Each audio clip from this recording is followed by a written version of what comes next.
I'm Brent Leary. I'm Paul Greenberg. And I'm Elle Nicole France. That means it's the third Thursday, and it is the CRM Playaz. Welcome back. Another week. This is the 1230th week in a row that we've been doing this, right? The only thing I know is if Nicole wasn't on the show, I would not know it's the third week of a month. Exactly. Well, it's like the 92nd Monday in a row, so it doesn't matter anyway, right? Exactly. Well, at least it's not Monday, because then we would have to say it's just another Manic Monday with Elle Nicole. Wow. Want to do that. No, and plus you have to be pretty dated to understand even that reference. You have to be extremely dated, Yes. and I'm not going to say any more about that. That's right. All in the same boat. That's all I'm saying. That's right. But I do want to point out something before we go forward, because we do have a lot of stuff to talk about. But I know Mr. Greenberg knows what day it is. But something big happened on this date. And was it 1941? Yeah. So the problem is we can't talk about it tomorrow because it wasn't on this date. I know. So you got to talk about it today. But this is the ending of Joe DiMaggio's hit streak, 56-game hit streak, which is a record that will never be eclipsed. So this is like 1 or 2 minutes tomorrow. So tomorrow we'll talk about some tech thing for about a minute. So we'll trade a minute of shows. But now enormously significant. And Joe D was robbed both days. I mean, not robbed, meaning right, both twice. He literally had 2 hits that would have been hits, except that amazing catches were made of both of them on this day. Hit the ball squarely every single at bat. So I would say you sound like you are reliving it, but you weren't even alive to live it. So yeah, but even as a pre-egg, I was watching. I was going to say he's channeling a past life, Brent, so it's okay. Pre-egg. Pre-egg. Pre-egg. Okay, well, that's a new one on me. New part of the human life cycle I've just added in, so I can make the claim I was there. Wait a minute, we got to ask. So Sven, you've got to tell us exactly what this means, because I don't know what Wagwan. I don't even know if I'm saying it right. So tell us what this means, man. You can't just throw words at us and expect us to know this. All right, we got a lot of stuff to talk about. We got a lot of things to cover. We got 2 guests. We've got CEO of MetaCX, who is also formerly of ExactTarget and Salesforce Marketing Cloud, Scott McCorkle, and he's comfortably waiting in the green room while we talk for a few minutes before we bring him on. Eating cronuts. Did you say cronuts? Yep. Is that what you put in the green room, Paul? You can only buy them in New York, so I have them shipped into the green room. I will never be going into the green room, apparently, because I do not want cronuts. And truthfully, you really don't want to eat them. Well, Bob, what's going on is we're not going to be talking about Boston sports. That'll come another day, another time.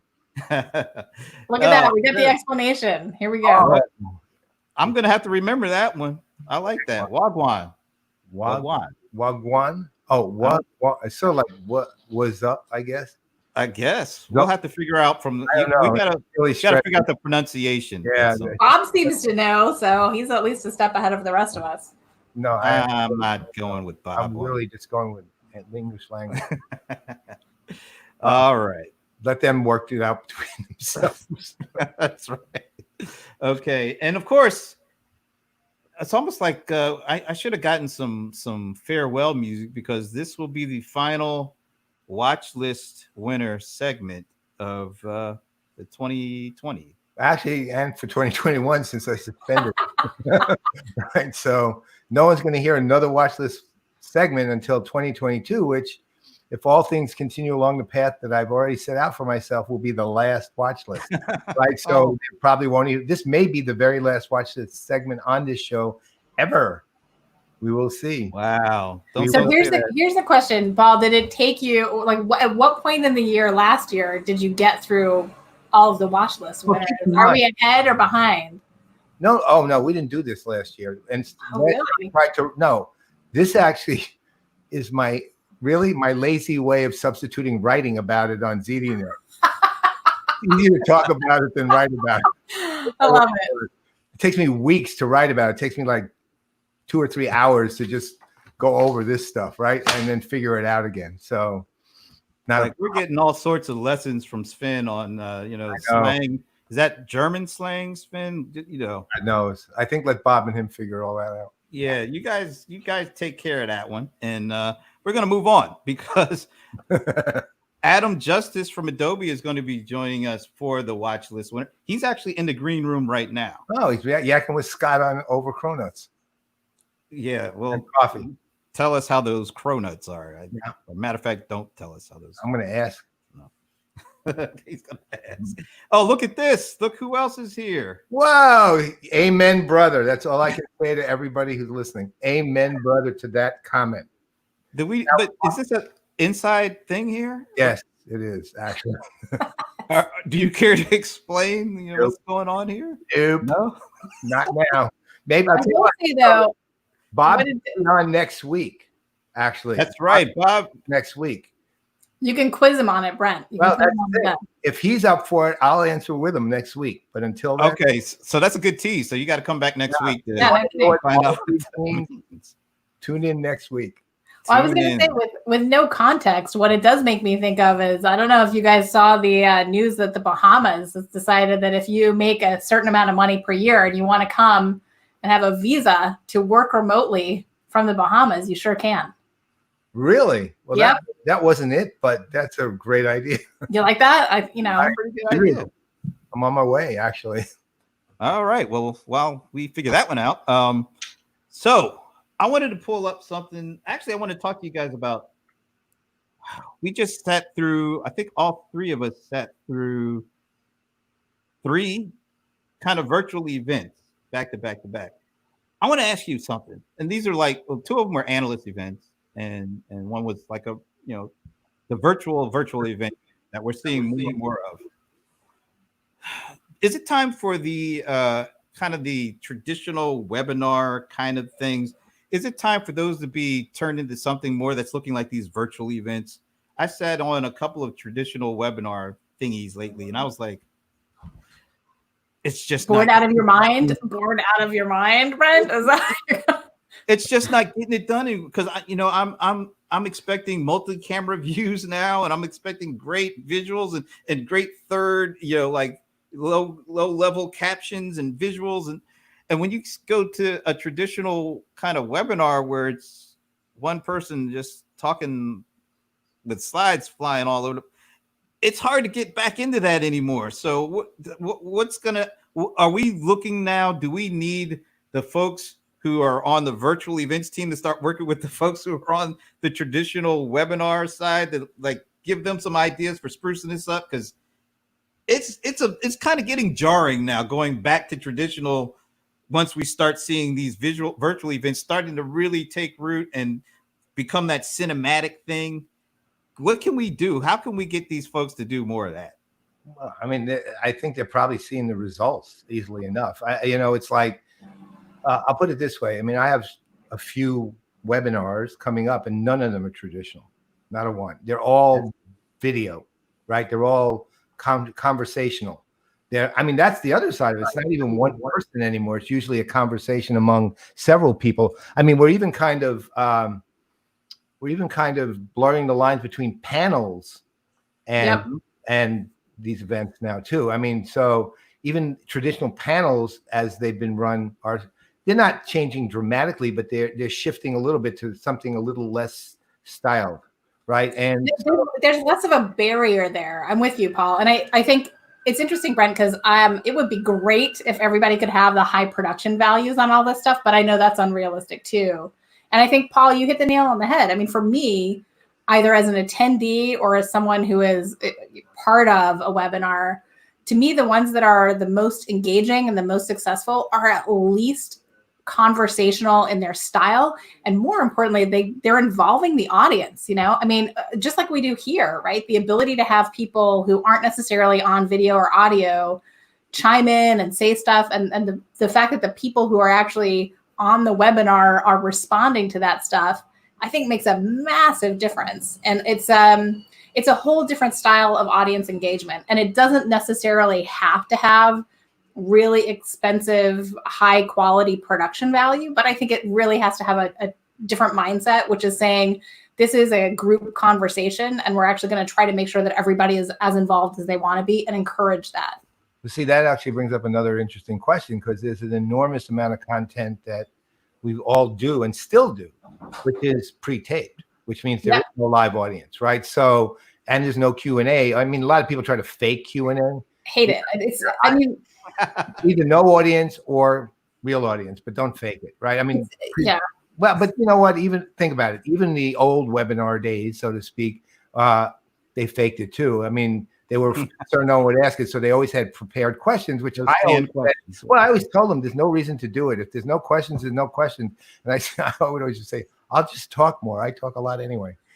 Well, we always have questions for each other, right? I mean, and those are often valid questions, right? The other thing that's interesting to me, though, is I think that part of the challenge is the limitations of some of the platforms, because I don't like the pre-recorded stuff, but there are some situations in which it's inevitable. Either you have a segment or you have, some scheduling issue that makes it hard to get the input from the people you want at the same time that you're trying to transmit it to your audience. So I think there are some cases where that is necessary and can work well. But what's hard is that in a lot of these platforms, you don't have the ability to mix live with pre-recorded. And I think that's a huge bummer.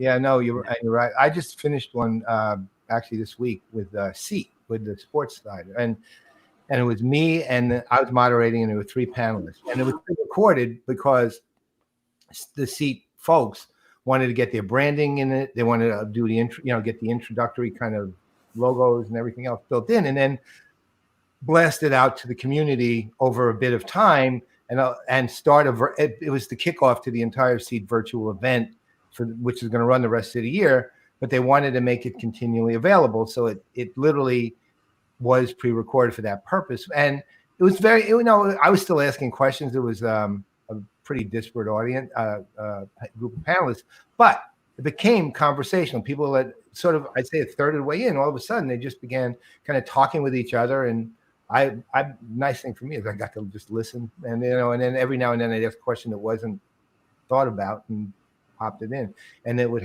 and they just can keep going, and it worked, and it's one of those circumstances when there's other branding things you want to do that you can't do immediately in live, just due to anything. And nowadays it's mostly lack of time. Yep. I got a couple recommendations. Let's add a laugh track. We're watching TV, Which one? And when we know what we'll do, we'll pick like our favorite sitcom and take the laugh track directly from that one. Yeah, do something like that. Maybe add a couple of different little cameras so we can get a little different view. If you want to watch the best pre-recorded laugh track ever, watch Bill Maher's laugh track when he does his show, because he's doing it at his house, right? He has laugh tracks that, like, we'll see audiences laughing like flying in balloons, or right there, or a laugh track from a 50s live sitcom, or the Ziegfeld Follies, or a 1902 laugh track. I mean, you just have to watch it. It's hysterical. It's absolutely, it keeps like shifting the scenes. They're awesome. That's great. That would keep my attention. And believe me, it does. The laugh track is as funny as the jokes. So all right. Well, it's hard to segue from laugh tracks for webinars, but we're going to do that because we have the CEO. No, we're not quite. What's that? Oh, you got an announcement. Wow. All right. Stay on.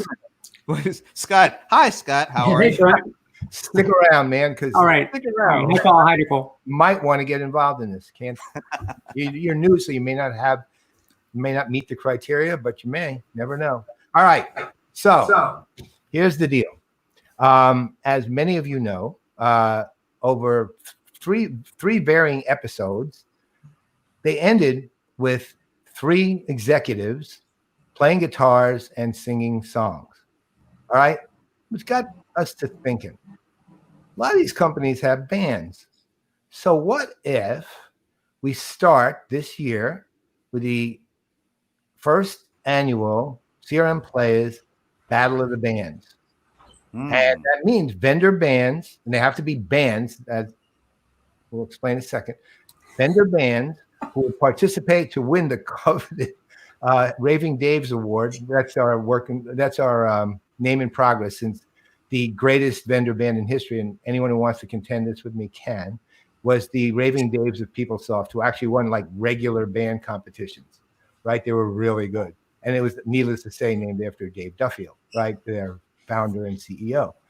So we actually have 6 companies that have already agreed to this. I'm naming them now so that they're out of shame, they will not back out. They're on the hook if you do this, right? They are Oracle, Freshworks, Pegasystems, Exactly, Zoho, and Episerver. Now, we are going to target, be prepared, companies. We're going to exact target things, right? No. We'll send really, really, really targeted emails to them. Salesforce, Microsoft, SAP, ServiceNow, Adobe, and one who might surprise you but has a real shot if they still have the talent they did, and they have at least one of them, Sugar CRM. And then any other company hearing me now, within earshot or hearing me when we do clips, you are welcome to submit to us and go to the CRM Playaz LinkedIn page and put in, we want to compete, and put in an email address we can reach you, and you will get a registration form. You fill it out. You got to do 3 songs, any genres you want, your choice. But in that registration form, you're naming who's in your band, the name of the band, the 3 songs, the 3 genres, right? And you're good to go. There's also all other criteria about what formats, all that. You'll get that with the registration form. So, folks, 15 bands minimum, 6 in the hopper, 6 more we're targeting, but doesn't mean they're all going to agree. So if it goes over 15, that's fine. And one last thing, this is going to be publicly viewed. There's going to be 5 judges. You're seeing 3 of them on this stage right now, and then the other CRM Play in residence, Ginger Conlon, and then a 5th external judge who probably knows more about music than all 4 of us combined, but we don't know who that is yet. So, and you will get an award when you win. So I got to tell you. All right. I can see in the green room, and when you said Adobe, I think I saw Adam's eyebrow shift up. Just eat another cronut, Adam. Sorry. All right. So what's the timeline for that again? Well, just start. I'll tell you what. Start doing it now, like today, and we're going to close. What's the date we decided to close registration? I don't remember the exact, but we're going to actually end registration August 15th. There's plenty of time after that to get in the submissions themselves. So till August 15th, about 1 month, you have time to register. Yeah, and you're going to have to go up against Edward R. Barrow. I know it's not R. Now, he in his 4 guitars. He's got 4 guitars, and he was a record producer that had a #1 hit in the UK, Ireland. I don't know if he said Scotland, or we found this out and listened to it yesterday. All right.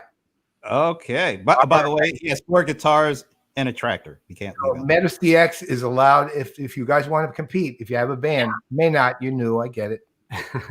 But 2 turntables and a microphone. Anyone? Perfect setup. Let's officially introduce Scott McCorkle to the CRM Playaz. Hey, it's a pleasure to have you with us, man. Brent, thank you. Pleasure being here. All right, so let's talk Metis DX, sir. Look, so I know Nicole and I at least have seen what you have and what you're offering, and I think I was not. Let's say this: I was expecting something very interesting. I was actually really, really blown away by what I saw. I was really surprised at what you're doing, which I think is unique to the market. Mm-hmm. I don't think it's necessarily what you're calling it, but it's unique to the market, right? And why don't you just fill everyone in on what your thinking is and then what you're actually doing? I think that's really worth people hearing.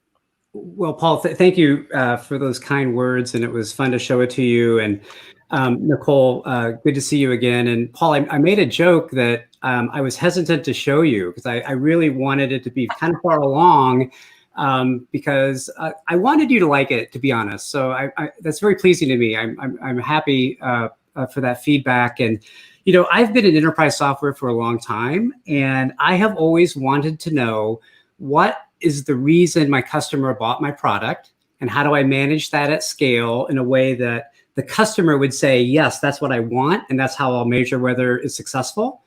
What do I see along the way that tells me that that's going well or not? We all know that there are things that need to happen along the way to achieve those outcomes.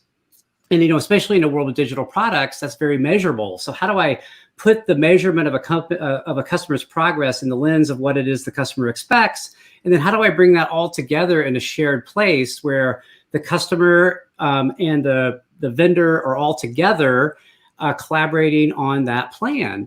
And, we all know digital products can be measured, and we measure them with a lot of great traditional product analytic tools that are great. But how do we put that in the context of what it is the customer expects? And how do we make all those parties part of the relationship really physically manifest? And that's what MetaCX does. We bring this shared environment where suppliers and buyers collaborate in the context of the relationship and win together. That was the part that stood out to me the most. I mean, the other parts I thought were really, if I remember correctly, it was basically three, I'll call it components, but that's not really a good way to call it. 3 pieces that are in succession that lead to kind of an end-to-end effort. And the first one was the one that got to me, though. It's where the vendors, the sellers and the buyers basically get together to figure out the outcomes that the sellers are actually looking for. And from there is where you go, which at least it has some elements of what we used to call VRM back in the day, right? Elements. I don't want to, it's not a perfect match. It's more like that. Okay. But it's important. First of all, it's outcomes focused. Secondly, it's joint and collaborative from the get-go, really. And then, of course, to your point, making sure all the departments that would be impacted by the drive to get to the outcomes were aligned with it. And then finally being able to measure that as it goes. So, I mean, what would be, if you were looking at an actual, let's say, customer, and I don't mean you necessarily have to give us an actual customer, but if you're looking at a company and a person and companies that are involved in this, what would a day in that look like? What would a time frame of that kind of process look like? Well, it's been really interesting as we bring this to market, and we launched here June 18th. We've been building this for 2.5 years, but we are getting now in market, and we've got a great collection of early customers, a couple dozen. And we think from those earliest moments of deal management. I'm the AE. I'm working with my prospect. I'm building a plan that will fulfill my prospect's outcomes. I have handoffs when the deal is closed. I bring in implementation and services folks, and the customer has a handoff on their side too. The aperture increases of the number of people involved. There's a lot of knowledge that needs to transfer. And then we get into the execution phase, and we're managing proof of value and proof of performance. What are those metrics that tell us we're on the right track? What's been most interesting as we brought the product to market in the day in the life is the folks up in value engineering or product marketing have pulled us up and said, hey, look, this is going to be a great tool for us to actually capture those broad value statements that we're using to enable the AE teams to make sure we're positioning our products right. So it is that big, broad customer lifecycle. And, we've all talked customer lifecycle for a long time. There's nothing new about that concept. But there's something about making it physically manifest where I, as a buyer, I, as a supplier, we see the structure of the life cycle. We are here, we are moving to there. Here is what's going to happen. And again, all in the same place. So we're working on the same plan. Hey, can I get a quick question? And unfortunately, I didn't get a chance to see it. Partly my fault because I don't think I answered the email. But I will after this. Okay, good. I will definitely do that after this. But tell us, what's it like launching, this kind of platform and project in the midst of a pandemic, and what kind of additional challenges did you face because we're in the moment that we're in right now? Yeah, it's interesting. There's lots of dimensions to that, Brent, and one of them is just the distributedness of the teams and everyone in quarantine. And we have been, and I have been fans of distributed teams for some time. And any company of any size is going to have teams spread across the entire world and working with folks all over the place. And great networks. We hired nationally from the beginning, so we were already highly distributed.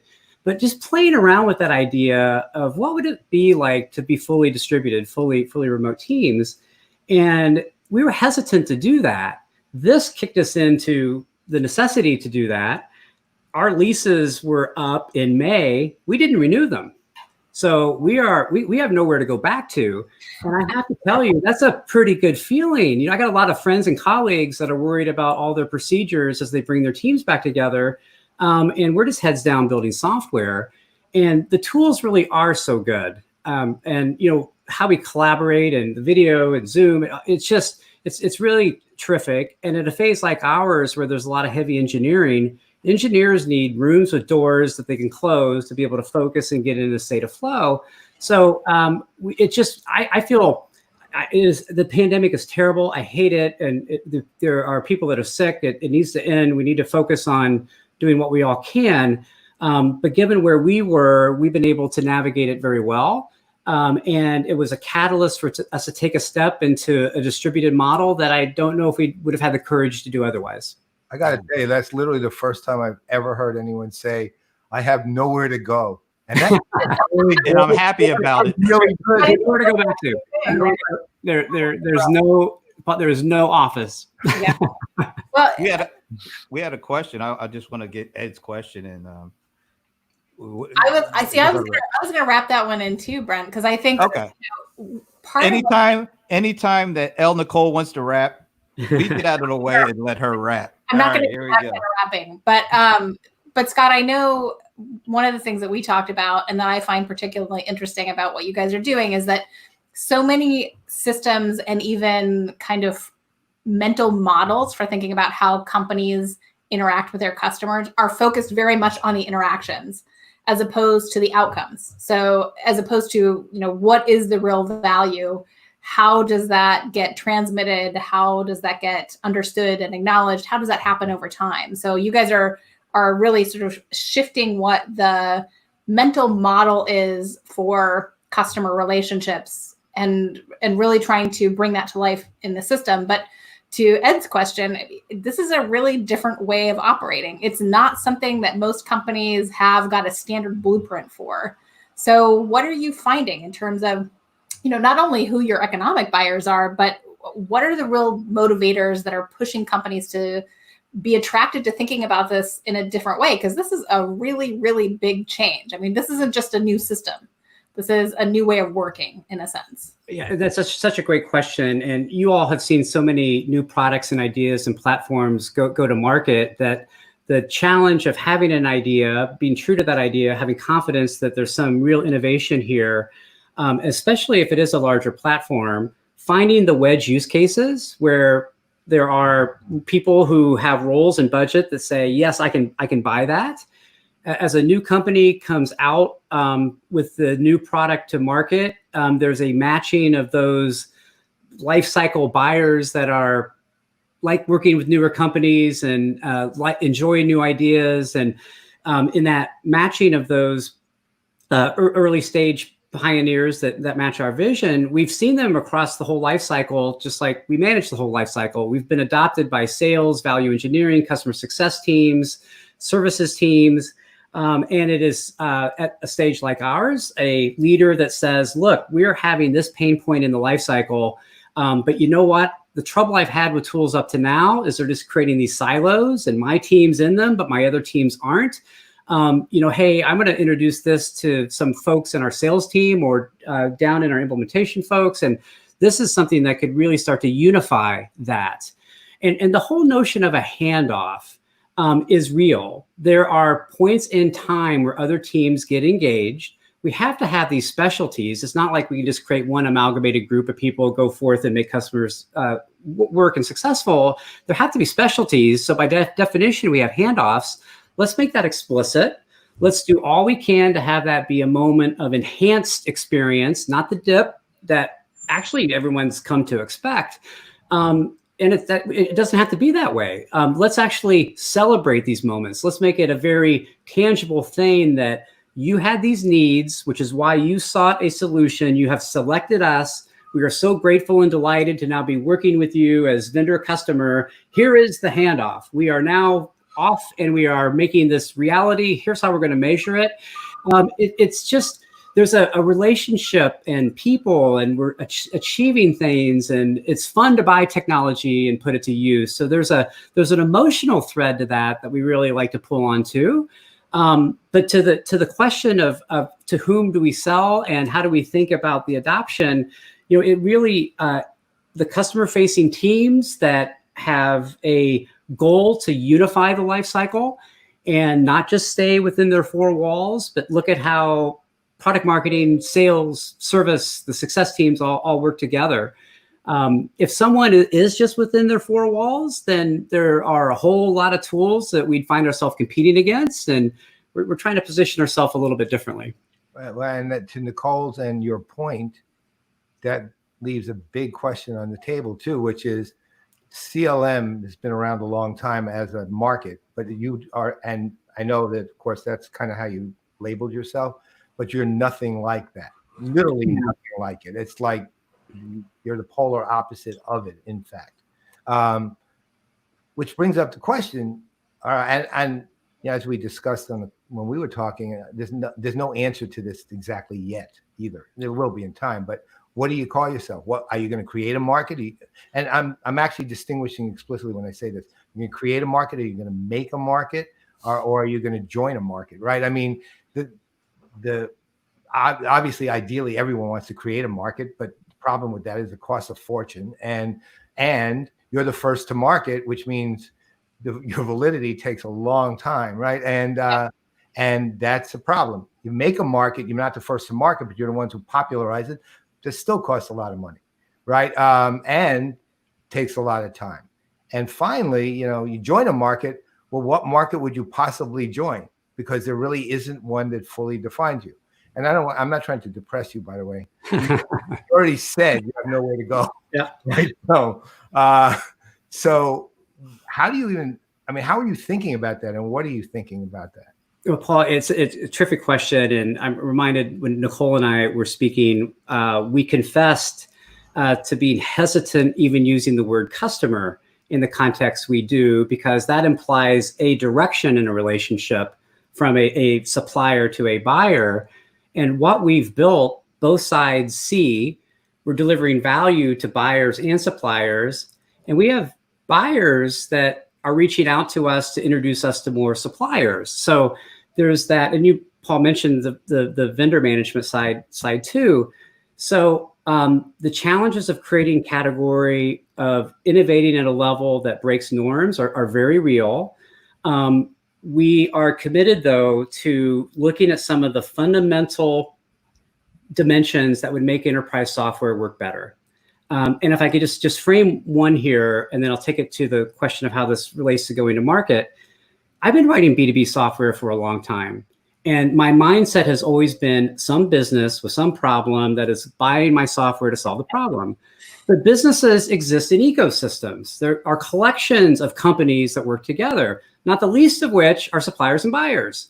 And that ecosystem expands out from there. So what would it look like if we wrote software from the perspective of the ecosystem first to then meet the needs of a business? Now, in all of that, we have to solve real problems with immediacies that confine budgets and that startup traction to be able to have value that we deliver immediately. And those wedge use cases are really important to us. And we're framing those really as the deal management and handoff and proof of performance with a different lens on analytics. But I just have to acknowledge all the dimensions of what you've said with respect to the challenges of category creation, but we sort of find ourselves with no choice because we really wanted to take a step back and ask, what would make it work better? If we were to rethink the notion of suppliers and buyers working together in a digital first way, not just the internet as distribution, which is what really B2B SaaS is, we distribute our software on the internet, but we haven't really written it to leverage the fact that the internet creates all this connectedness. We don't have to, so let's layer software on top of that to connect these businesses, and time will tell. And to be perfectly transparent, the role of pundits and experts and people that have seen everything under the sun, those opinions matter.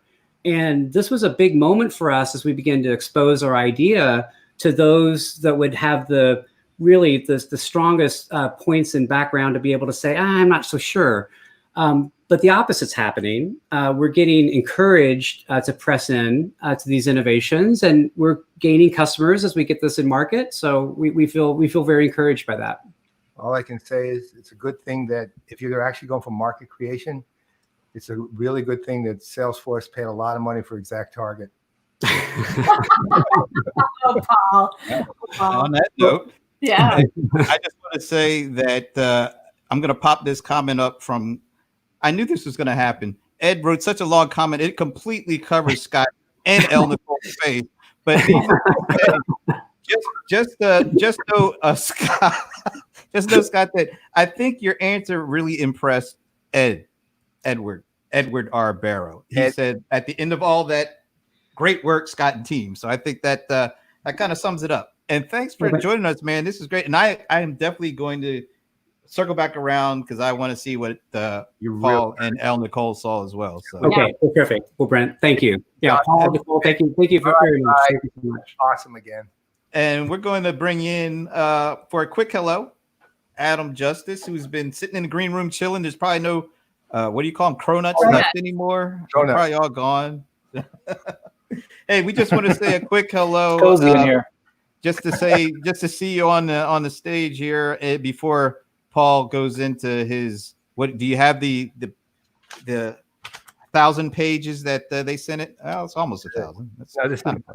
This is the actually for Adobe. This is the shortest one they ever did. Still one though. It's still one. Oh, so they got more efficient, in other words. So that's a good thing. All right, so we're going to give Paul the full screen treatment, and then after he's done talking about you, we'll bring everybody back, and then we will talk about you some more, but at least you'll be there. Conversation. All right. And thanks again, Scott, for coming on and being with us for a few. You're awesome. Thank you so much. All right.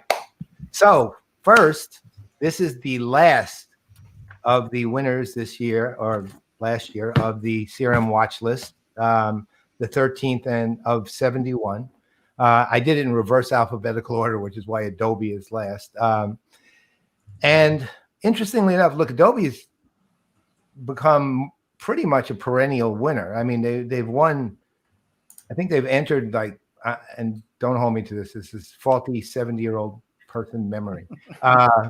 They've won. They were entered 6 and have won all 6. Right. This one was different though, for multiple reasons, not necessarily for the reasons that they won, but for the content that is there. But one of look, as I've said a million times, and I'll repeat it again, this is not an award for how great your technology is. This is an award for what kind of company you are, right? And the technology is part of that. One thing I do not like is when I see companies that are not really companies, they're technologies with institutions wrapped around them. Okay. But that said, in Adobe's case, one of the greatest strengths that emerges, and it emerges every year, is the increasing power of their actual technology. Look, for many years, we've talked about the big 4, right? We've talked about Oracle, Microsoft, SAP, and Salesforce, right? And then I started talking about the big 4.5. Then I started talking about the big 4.8. And that was Adobe 4.5, Adobe 4.8. I'm giving them 4.98 now, right? They're not quite 5 yet. They're very close. And there's a couple of things that I'm not going to go through here, but that they could do that could take them into 5 status. And part of that's being driven by the crisis, the pandemic that we're in, if they do that. But what I am going to tell you is that there were certain areas that they exhibit spectacular strength, technology being one of those areas. And the reason I'm saying that isn't because of the historic technology that we've seen many times from Adobe, which has been what used to be called their digital marketing suite, but now it's digital experience, customer experience suite. But is the additions to it. Now, I mean both acquisition additions and additional capabilities. Okay, one capability, which, look, if you look at Adobe Experience Manager and you look at it 5 years ago, 4 years ago, 3 years ago even, it wasn't really an experience manager. It was a digital asset management tool. And it was a great one. Don't get me wrong. Fantastic one.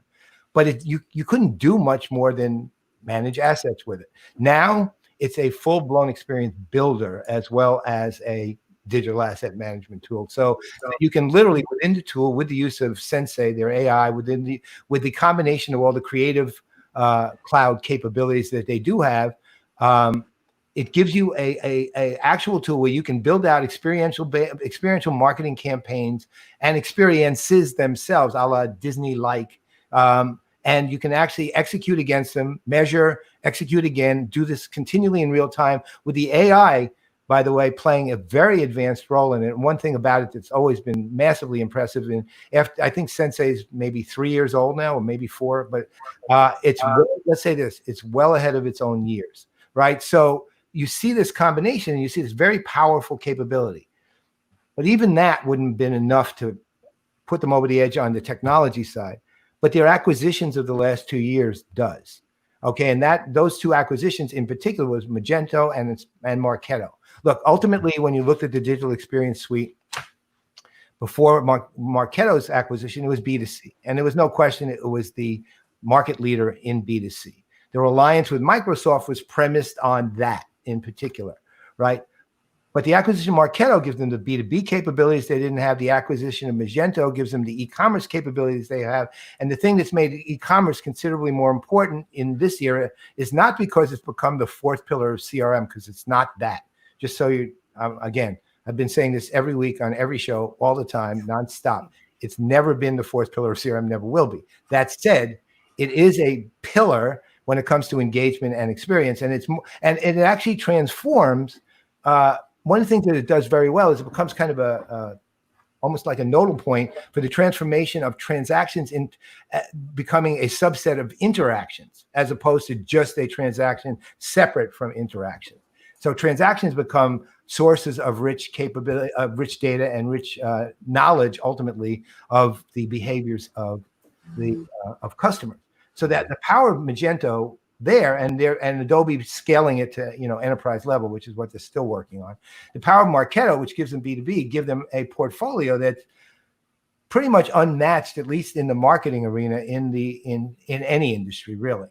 But that isn't all that gets them to the watch list, right? That was one of the most powerful incentives they had. There were several other things they've done very well too, which is, look, I mean, you've heard me harp 1 trillion times on thought leadership and the lack thereof that most companies have, right? I've talked about 2 companies I thought did it really well. One was SAP, of course, and the other one, Adobe. And Adobe CMO.com, which is their central repository for that kind of thought leadership, is still a very strong site. It's gotten a makeover in the last roughly year or so, and it looks even better than it did. It always looked okay. Now it looks good, right? But the content itself is content that's absolutely aligned and appropriate with the market conditions as they are. Now, there are things I think they could do now that would even expand it more. Again, subject for another day. But from that standpoint, you look at thought leadership, Adobe provides it. And believe me, that might sound like a bit of a glib comment. It's not. I mean, I'm not going to name the companies, but the vast majority of companies that we associate with do a poor job at that in particular. Another strength of Adobe's, and it's historically has been their outreach. Look, I've always made it quite clear that, I mean, I'm sorry to say it's the second best, but it's the second best analyst relations program and influence relations program in the industry, right? And consequently, that has not changed, right? They make sure analysts get what they need. The cadence, their term, they're the ones who drove me crazy with that term. The cadence that they provide to analysts is consistent. You always have what you need to do when you have it. Now, again, always other things to improve, but on the whole, you don't see a whole lot better than what Adobe is doing. Finally, and this is the other thing that matters a great deal when it comes to companies being able to sustain impact over time. Not only do you have to be aligned with the, let's call it the marketplace as it evolves in its own history, but you also have to have your own mission and vision aligned with everything you're doing. The interesting thing about Adobe is that their mission and vision are highly experiential, but it's also like insanely simple, right? So I'm going to read you their statements, and there's no simpler one I've run across in the entire watch list. None. It's 2 sentences, one for each. Their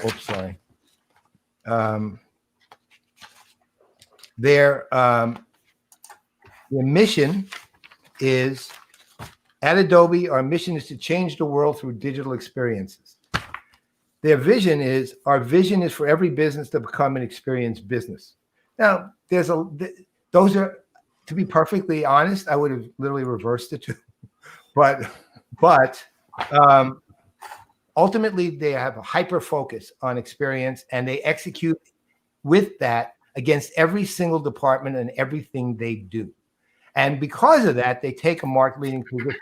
Finally, when it comes to execution, in 2016, the CTO of Adobe made a statement to analysts in particular, and then by 2018, it became a public statement on how Adobe was starting to realign itself. And what he said was this. He said that from the standpoint of the fact that right now we have Creative Cloud, Document Cloud, and it's still Digital Marketing Cloud at that time. He said, that's not going to continue as such. We're going to create a platform that will combine all of that. Okay, and with Experience Manager, you actually see that combination in action, which is interesting. It's something built on the platform that actually does combine all the elements that I just described. The second thing they said was, in combination and context, as a result, we're going to build out, we're not just going to treat what we do as a series of disparate solutions to solve a series of disparate problems. We're going to treat it as an ecosystem. And he said it's going to be an open ecosystem. And what that means is that we're going to look at everything, and this part's traditional. You're going to look at everything end to end that customers want, need, and even want. Then we're going to see what we already have, what we're building, what we're willing to acquire, and what we need to partner with. Where they differed was that if we find a company that does what we do, but we think it does it better than what we do, we will partner with them. You don't hear that too often, because what company actually was willing to say someone else does it better than we do? Now, I'm not saying Microsoft does or doesn't. Microsoft doesn't do better than what Adobe does per se, but that thinking is the result in that Microsoft Adobe partnership, which, as you know, I've called probably the best partnership from a strategic standpoint I've ever seen. But that's been added to over the last few months, really. So, for example, now Adobe has a partnership with ServiceNow, which has got the kind of promise, not exactly because it's not as deep yet, but it's got a significant enough promise to become a Microsoft-like partnership, that deep, intimate partnership that I've called historically GARP, is the Get a Room partnership, right? And the world according to GARP, of course, for those of you who are that old, right? So with that, there was no question of Adobe winning, really. I mean, they checked every box. They have the strengths that they need to not only have had an impact in 2019, but to sustain an impact into 2023, right? Which is pretty much the window I give it. And there's no question of them, even though they're the last on the list to do, they are unquestionably one of the first on the list to win. And I will tell you this. So with that, one last thing, which is, as you know, the watch list is suspended for this year. So there will be, announced in early next year, will be an award and that there will be a joint Playaz watch list award. And it is interesting enough, even though we're now really ultimately talking about principles of two people there, but there will be an award given for the best, basically the company that stepped up the most in the crisis.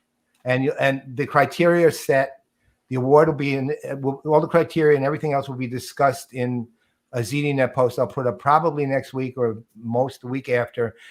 No one has to actually submit anything. We'll handle the work. If you're a company you don't think is on our radar, feel free to actually submit your name as a company. Don't worry about you don't have to prove it. Just submit the name. We'll take care of the rest, right? So if you want to do that, watch for the ZDNet column. Following that column, Paul-Greenberg3 at the56group.com. That's where you submit your name as a company and link to the company website so I can see it. And that will be that. All right. So with that, welcome, Adam. Thank you. Hey, it's great to join you. Thanks for your consideration for the watch list. And yeah, it's fantastic to be here. So why don't you start by telling us what you do? What I do right now is sit in a room in my house for like 12 hours a day on this computer. Where are you located, by the way? I'm in Utah. I was a Omniturian before I became an Adobeite, way back into the Site Catalyst days.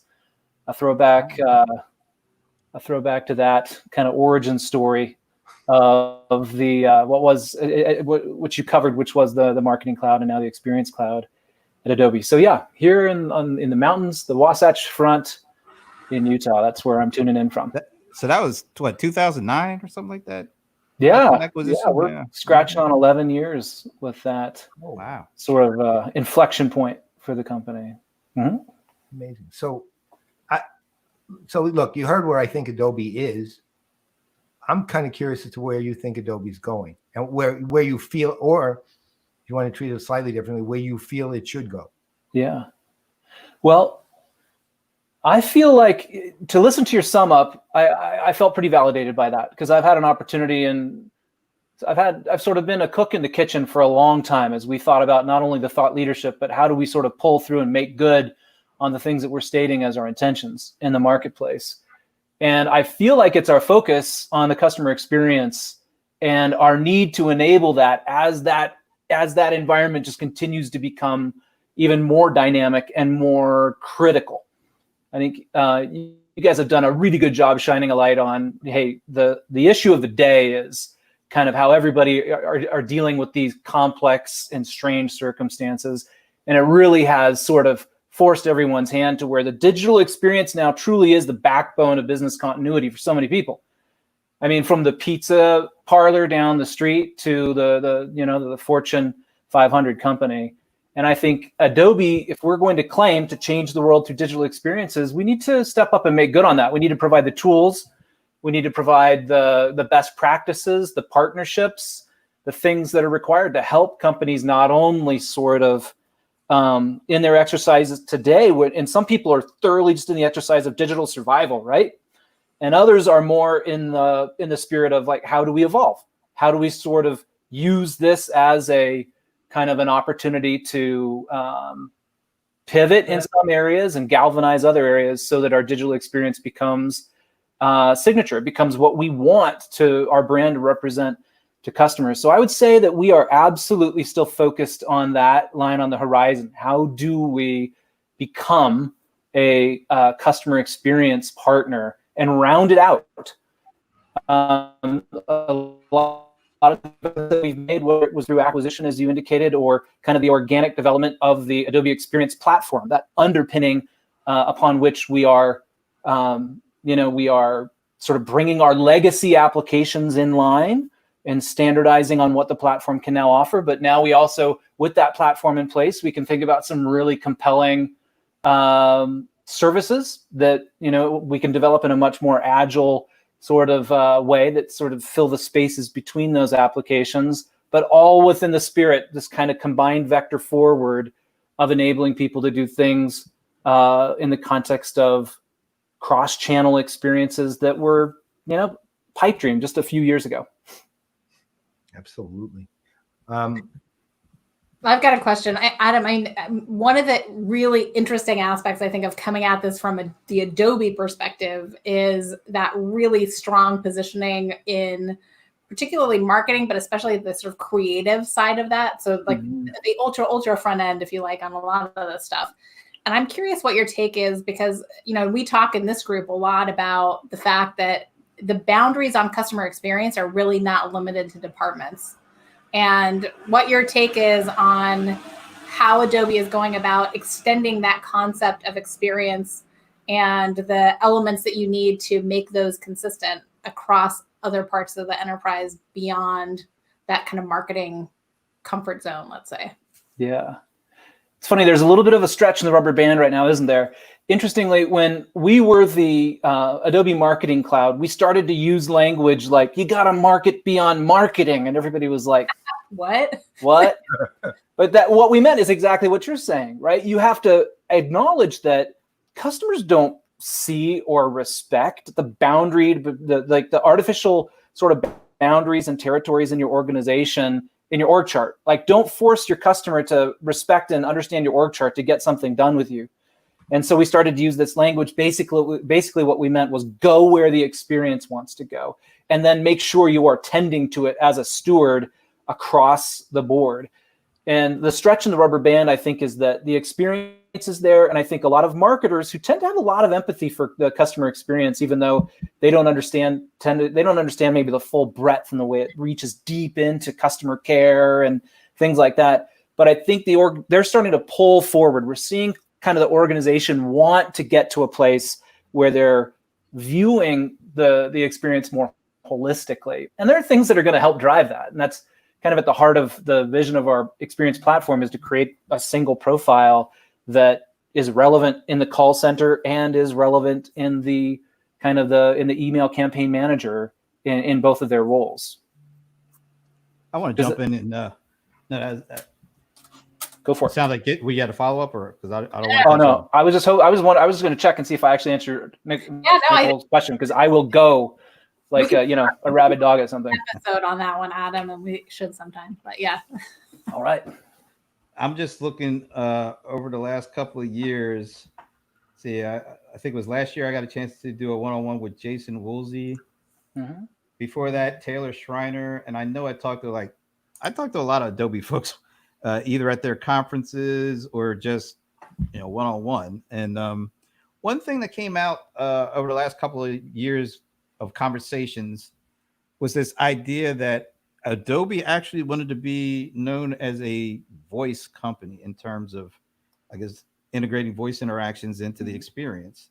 Where is that today? I haven't heard much about it lately. Is that still the case? Or are you guys, is voice still an important part of the experience that you want to be able to capture? Well, I would say this, Brent, I would say that voice is still a very active part of our exploration.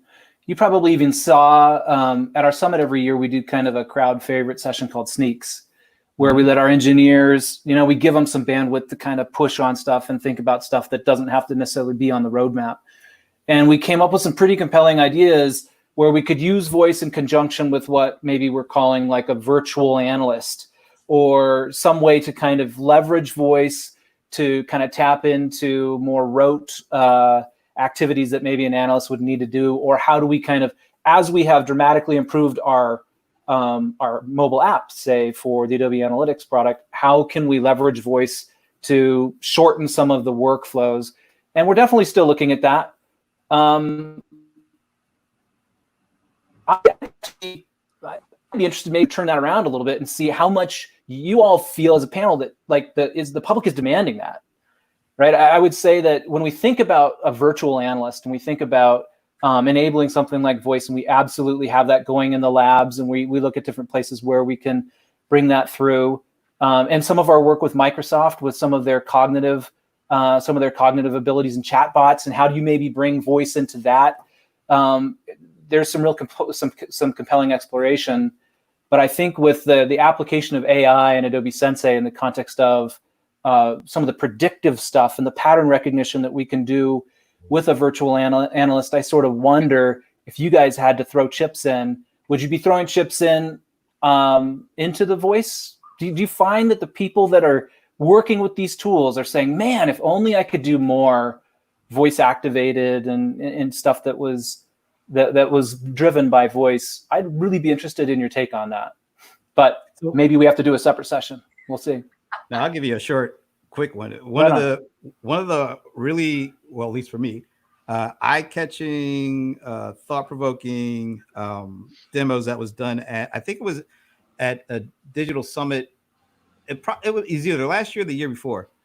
And I forget the gentleman who was doing the demo, but it was around leveraging your voice to actually use the Creative Suite.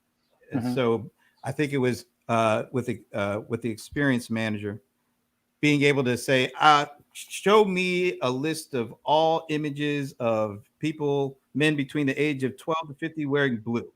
And instead of having to type all that in, he said it and the list came back. And I was like, that is where, if I was an employee and I know there's millions of images and I don't know ones are there, and I don't want to have to keep typing and querying, and I just want to be able to say it and let it show up. Yeah.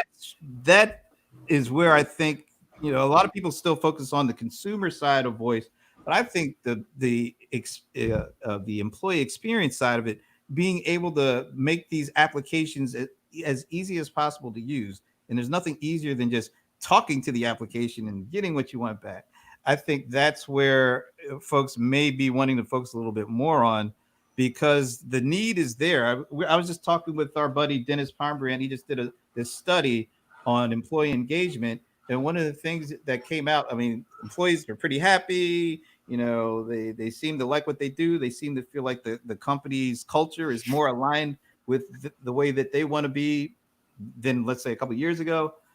But the technology, they say, is still not allowing them to do things the way they want to do it. And part of it, and one of the questions he's asked is, can you talk to your applications? I think only like single digits said, yeah, that we actually have that capability. To me, it seems like there's a pretty significant win if you could find a way to make it easier and more appealing for an employee to use an application. They're going to use it. You're going to get more data. That data is going to feed back into the AI, and you get better recommendations, better next best actions. So that's where I'm thinking the benefit could be. All right. That's a good testimonial there. And, to Brent's point on that, and also to one thing you kind of talked to, I don't think there's anybody who, let's say, at home is thinking, wow, I need voice in business. I think, but they just use voice. They just use it. Right. And consequently, if it's made available, they're going to use it. Right. Yeah. If they're not going to be proactively seeking it, saying, wow, Alexa's great here. I love it. And even there now, this house is, massively Alexa enabled. And I'm just watching to make sure before I stopped. There's about 5 different ways I could have put it in here. But it's not like I think now I'll use Alexa. I don't do that. I just use it. Okay. Yes. And that's pretty much where consumer voice sits right now for most people who at least have access to it. Yeah. That said, you walk into a workplace, someone says, hey, we're going to do this and this. If you make it familiar, meaning you do it in a way that they're already used to, they're going to just use it. It's not. Thank you. Consumerization of IT. But the interesting thing to me is, because I agree with both of you, Paul and Brent. I think the other really interesting and potentially very powerful component of this from a business application standpoint is as this becomes a different interface to business systems, it has the potential to completely change our concept of process and workflows in business applications, because you're sort of short-circuiting exactly where you want to get to. And, that to me is like, that's huge if you really think about that. And we're nowhere near that yet, but we're just beginning to see the baby steps that could get us toward that. And again, to your point, it's the consumerization side that gets you there, because ultimately it has to be routine in order for it to get used, right? It can't be exceptional. It has to be routine. And it has to solve things that people would just rather take the shortest path to, right? Which is their voice. It's not to solve some lengthy, complex problem. They just get frustrated using it. Look, think of it this way. Most right now, we're totally frustrated with just trying to get autocorrect to not. Yeah. Like, it's gotten worse, not better. It's really, yeah. So, And That's you ever try to use voice on an iPhone? I mean, when you try to dictate, it's horrible. And at a certain point, everything's so frustrating. You just forget it and type. Yeah. And when you're my age, man, typing's not that easy. I don't have problems of a 22-year-old. Right? So, but it's the same thing in the business world. Right. I'll tell you just one analogous story. Back in 2006, literally, I was having a meeting with the co-CEO of BlackBerry, and I was trying to explain that style matters, right? That style matters. BlackBerry was still clunky, right? It was before the Pearl came out, right? It was still really clunky. Now, this guy, to be perfectly blunt, was a moron. I'm sorry. I didn't like him. I didn't like the guy. He was oblivious to anything. Got fired eventually. Let me guess, was he a Red Sox fan or something? I think Patriots, right? So, and he really was. It was awful. But I kept going. Look, you need people take the habits of home and bring them to work all the time because they're used to what they do at home. It's their habits. They own that, right? They want it at work, right? So make it nice, make it pretty, and and then when the Pearl came out. You put up the Pearl on a. I used to do this on a presentation. I put up the Pearl on a screen. I put up the old one on a screen and said, "All right, considering that both of these do approximately the same thing, which one would you rather have?" And the actual number is pretty close to 99 out of 100 would always pick the Pearl. The one who would pick out said the same answer was I like the keyboard better. Same answer every single time. Literally never different. But it's the same thing. They want to feel good about the things they have. That's all. And at home, because they crafted it, they do. At work, they didn't craft it. Okay, so you got to give them the leeway to make them feel good about it. You bring in voice applications and that they can use where it just feels like, yeah, it's just natural for me. I'm already doing this, and I like that. I like doing it. You win, and you win. Well, this is all good input. I'll take it back to the labs. We keep demoing it because we believe in it. But it's good to hear not only kind of your points of view, but that I think we're all kind of hitting that tipping point, Paul, to your point, where we're just used to it, right? That's why my kids keep smudging my screen on my PowerBook, on my MacBook here, because they think it should be touchscreen, but it's not. That's a pretty good indication that you've passed the inflection point. Right. I think we're getting really close there with voice. Yep. All right, this is all great. We kind of got to wrap this up. It's all great, but we have to ask the most important question, and we left the most important question for last. Right on. Okay. Adam, you're representing Adobe, so you get to make the call here. Is Adobe going to be a part of the CRM Playaz Battle of the Bands? Ooh, I felt the gauntlet swinging over me earlier. I saw that in the green room. You were like, yeah. We have some people that could melt your face, I think, at Adobe. So we're gonna have to reach out and say, can we rally? Can we rally to win? Because if we're gonna do it to win. It sounds like a William Wallace moment. Get ready. Bring it on. All right. So you're telling me there's a chance? No. You will be contacted. Yeah. The official contact point. It's not the gauntlet, it's the famous like 4 pieces. Right. It's a heavy gauntlet. It's not a gauntlet, but it's soft. Right. At least the gauntlet isn't as big as some of these entries were that weren't as efficient as yours and didn't win. No, So the one that did win that was big was Oracle had a 213-page entry. Well, at least we won't hit you with that, because that would be kind of painful. Yeah. Anything you can imagine. Any blade. All right. No, this has been great. Adam, thanks for joining us, man. And thanks for listening to at least my diatribe. I kind of felt like I did a sermon on the mount. And just to pop it up, Ed, I don't know what's up with Ed, man. Can you make comments just a little small? Because they cover our people's faces up. But it's a great comment. As a VP over at Episode, for those who don't know him. Absolutely. And a record producer who had a #1 recording in the UK. I heard this somewhere. Yes. Earlier today, probably. But I don't think you heard Brent's comment on what it was about, or did you? Did I? Yeah. Did you hear Brent's comment on what that your #1 hit was about? I don't think I did. Brent, why don't you repeat it? What about the tractor? Right. Oh, the tractor yeah. It's literally tractor a guy in his tractor. That's did hear right. that. We'll That's- send you the link to the video because That spoke to me. That spoke to me, the chapter. Yeah. All right. This has been great. I guess the last thing we'll do before we sign off is next week, because there is no more watch list winners. This Adobe, you guys finished it off, and for what Paul's saying, you might have finished it off forever. So got that for the near term at least. for the near term. So You see. what we're going to start next week, we've got a new segment, and it's based off of over the last several weeks, we've been sheltering in place and put new equipment out and try new things to make us look better. Maybe that didn't work, but at least the video quality images look better. So we get a lot of questions about, well, what are you guys doing to make it look the way it does? And so what we decided to do was, since we have a new segment time opening, so we're going to do CRM Playaz. What are we calling this? Like taking tech questions, video tech questions? I don't know. We'll figure it out next week. Just send us some emails if you have questions about mics and video and services, because we've been playing around with them all at this point. So we may be able to give you some good answers. So Wait, have a what? I just got to be clear on one thing. This is not setup I use. Okay, just so you know. Otherwise, no one's going to ask me.